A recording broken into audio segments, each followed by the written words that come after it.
Bienvenue dans notre série de podcasts à l'occasion de la Journée internationale des femmes 2024. Cette journée est une occasion importante pour la communauté internationale de commémorer les réalisations des femmes et des filles dans le monde et de souligner les défis auxquels elles sont confrontées.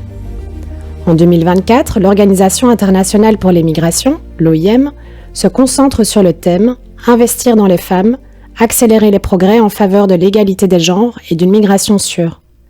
Reconnaissant les contributions, le potentiel et les luttes uniques des femmes du monde entier et l'investissement nécessaire dans les femmes et actrices du changement pour accélérer les progrès vers l'égalité entre les genres. L'OIM Tunisie célèbre cette année les accomplissements des femmes bénéficiaires des interventions de ces programmes. À travers leurs récits, 4 femmes issues des communautés d'accueil et migrantes partageront leurs histoires, espoirs, réussites et défis avec le grand public, à chaque fois sous un angle thématique spécifique. Émancipation socio-économique des femmes et assistance au retour volontaire et à la réintégration, autonomisation des jeunes, mobilisation et engagement de la diaspora tunisienne à l'étranger, renforcement des capacités dans le domaine de l'immigration et de la gestion des frontières.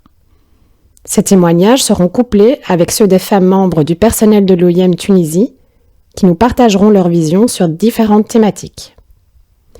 Aujourd'hui, nous allons vous parler de l'émancipation socio-économique des femmes et de l'assistance au retour volontaire et à la réintégration à travers les témoignages inspirants de 2 femmes.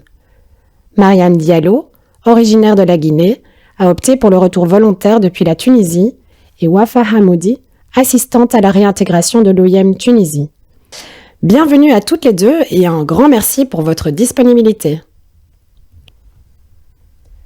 Mariam et Wafa, pourriez-vous vous présenter chacune brièvement ? Moi, c'est Mariam Diallo, je suis originaire de la Guinée-Conakry et je suis la présidente d'une organisation féminine, une association féminine. Je m'appelle Wafa Hamoudi, je travaille sur la thématique de la réintégration avec l'OIM Tunisie. Je travaille avec l'OIM depuis 2019 au sein du programme de retour volontaire et réintégration et on assiste les bénéficiaires qui souhaitent retourner à leur pays d'origine avec leur projet de réintégration. Mariam, parlez-nous de votre parcours de la Guinée vers la Tunisie et de ce qui vous a motivé à vous engager. Pourquoi je suis venue en Tunisie? Parce que dans notre association, nous fabriquons des produits que nous vendions dans les rues. Et alors, j'ai été contactée par une personne qui est ici en Tunisie qui m'a dit que, écoute, et la Tunisie produit beaucoup ces genres de trucs que vous vendez là-bas. Si tu viens en Tunisie, tu pourras mieux produire votre marchandise et tu pourras mieux la vendre. Et qui sait, ça sera international pour toi et ton association et toi, vous allez les faire bénéficier aux autres. Donc c'est pourquoi, étant la présidente de l'ONG, je me suis sacrifiée à la place des autres et je suis arrivée. Mais par contre, elle m'a dit, si tu dois venir, il faut passer par la route parce que c'est la moins chère.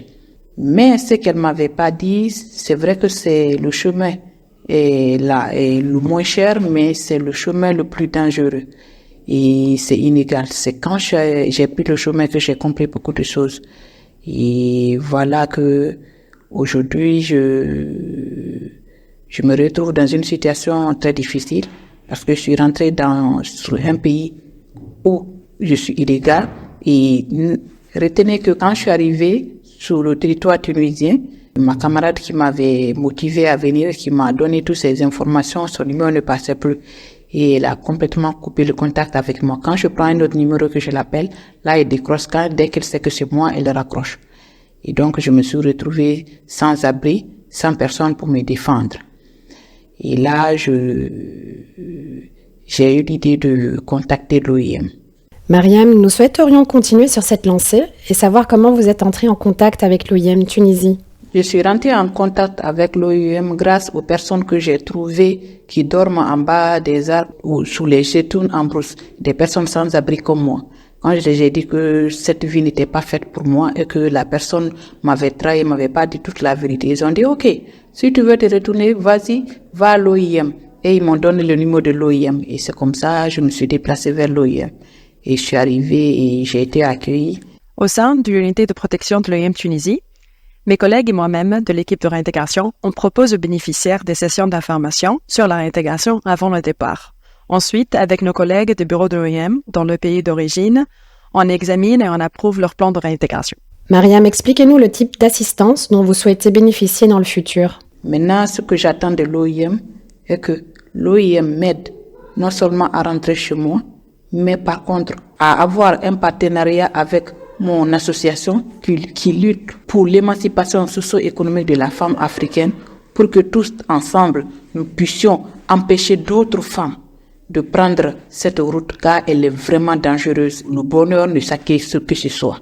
Et que si une autre personne doit venir, que cette personne vienne légalement. Mais illégalement sur un territoire, c'est vraiment risqué. Dans le cadre du programme de l'assistance au retour volontaire et à la réintégration, l'OIM Tunisie continue d'aider les migrants après leur retour avec leur projet de réintégration. Une fois installés, ils contactent le bureau de l'OIM dans leur pays d'origine pour planifier une séance de conseil grâce à laquelle ils explorent leurs options et ce qu'ils aimeraient faire. Ensuite, sur base de leurs pièces justificatives et une fois leur dossier est complet, les collègues des bureaux de pays d'origine nous communiquent leur plan de réintégration et après cela, nous examinons et envoyons notre approbation et ils peuvent lancer leur projet de réintégration. Mariam, est-ce que vous pouvez nous parler de votre rôle, de votre travail de femme engagée au sein de votre association guinéenne et de ce que vous souhaitez faire afin de contribuer à l'émancipation socio-économique des femmes en Guinée? Avant que je n'arrive en Tunisie, je luttais pour l'émancipation socio-économique de la femme. On organisait des formations, on organisait des rencontres, on organisait des campagnes sur le cancer du sein. Ce que je demande à l'OIM, c'est de nous assister. Si nous avons l'assistante de l'OIM, nous allons faire des campagnes de sensibilisation.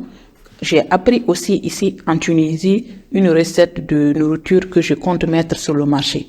Alors si l'OIM me finance ce projet-là, je vais engager que les personnes qui ont fait le retour au pays, mais à travers l'OIM, qu'elles veulent d'abord avoir un travail. Moi, mon association sera là pour les offrir un travail et à la production, à la vente et ainsi de suite. Donc, c'est pourquoi je sollicite vraiment partenariat auprès de l'OIM et un financement de ce projet. Non seulement ce projet va me permettre moi aussi de m'intégrer dans la société et ça va aussi permettre à toutes ces jeunes femmes ou à toutes ces femmes qui viendront après moi à repartir en Guinée et je pense que ça va donner un bel exemple aux femmes qui sont là en Tunisie et qui refusent de rentrer en Guinée parce qu'elles ne savent pas qu'est-ce qu'elles vont faire au retour, comment elles vont se nourrir, comment elles vont se loger. Mais si elles savent déjà qu'il y a une ONG qui est en partenariat en Guinée, qui n'emploie que les personnes qui sont volontairement réparties au pays, je pense qu'il y aura beaucoup de personnes qui vont rentrer au pays et travailler avec nous. Ainsi, lors du processus de réintégration et de conseil, nous veillons à ce que les migrants soient informés sur leurs droits avant le départ de la Tunisie, en partageant toutes les informations dont ils ont besoin sur le processus, les étapes et le calendrier. Nous leur rappelons à tout moment qu'il s'agit de leur parcours de réintégration, que tout dépend d'eux. Donc ici, s'ils souhaitent recevoir l'assistance à la réintégration le plus rapidement possible, ils doivent être activement impliqués dans le processus, en particulier quand il s'agit de femmes bénéficiaires. Il est vrai que c'est pas une majorité, mais l'égalité d'accès à l'information est toujours assurée. Nous le répétons également dans tous nos messages. Dans le cas des familles, par exemple, nous comprenons que selon les coutumes et traditions, c'est le chef de famille qui communique avec nos bureaux après le retour. Mais nous voulons nous assurer que les membres féminins de la famille, en particulier l'épouse, aient un accès égal à l'information et savent comment les fonds seront distribués. Mariam, quel message inspirant souhaitez-vous passer aux femmes migrantes qui ont quitté la Guinée ou qui envisagent de le faire? Mesdames, j'aimerais vous dire que j'ai tenté. Je n'ai pas non seulement tenté, je l'ai fait. J'ai traversé le désert pour être là. Et franchement, je vais vous dire que la vie n'a pas de prix. On devient riche que quand on est vivant. Quand nous mourons, on ne nous enterre pas avec l'argent que nous venons chercher ici. Donc, mesdames, ne risquez pas votre vie. La vie humaine est très chère. Et la femme africaine peut toujours se battre dans son pays. C'est quand j'ai quitté mon pays, la Guinée, que j'ai compris que on est roi que ce soit. Que j'ai compris qu'il y a beaucoup d'opportunités à saisir en Guinée. Un élément essentiel sur lequel nous travaillons est l'autonomisation tout au long du processus de la réintégration, ainsi que ce soit avant le départ ou après l'arrivée lors de la phase de conseil. Nous rappelons aux bénéficiaires qu'il s'agit de son parcours de réintégration et qui doit y être activement impliqué. Nous essayons toujours de garantir que tous les bénéficiaires aient un accès égal à l'information sur le processus, sur les fonds et sur les futures perspectives. Alors, mesdames, je vous en supplie, ne soyez pas des migrantes abandonnées à la rue. Vous êtes plus que ça, vous êtes mieux que ça. Ne migrez pas parce qu'un homme de l'autre côté vous a demandé de venir ici pour qu'il puisse vous épouser. Ou qu'on vous dise que ici, en Tunisie ou dans les pays maghrébiens, c'est la belle vie. Pour moi, la réintégration, c'est une histoire de responsabilisation humaine. Nous aidons les bénéficiaires à retrouver leur confiance en eux, à prendre conscience que leur voyage n'est pas terminé, à prendre conscience aussi de leur véritable pouvoir. Quelle que soit la raison de leur départ, ils peuvent la surmonter et réaliser leurs rêves une fois ils sont rentrés auprès de leur famille et leurs proches. Ils peuvent devenir ambassadeurs et réfléchir à la signification de leur parcours, leur permettant aussi de devenir également des agents responsables et autonomes auprès de leur communauté. Mesdames, on est roi ou reine que ce soit. Et tous ensemble, nous allons chercher des opportunités pour sortir de cette misère, pour sortir de cette pauvreté. Et une fois sortis de cette pauvreté, je sais que vous allez vous trouver un mari.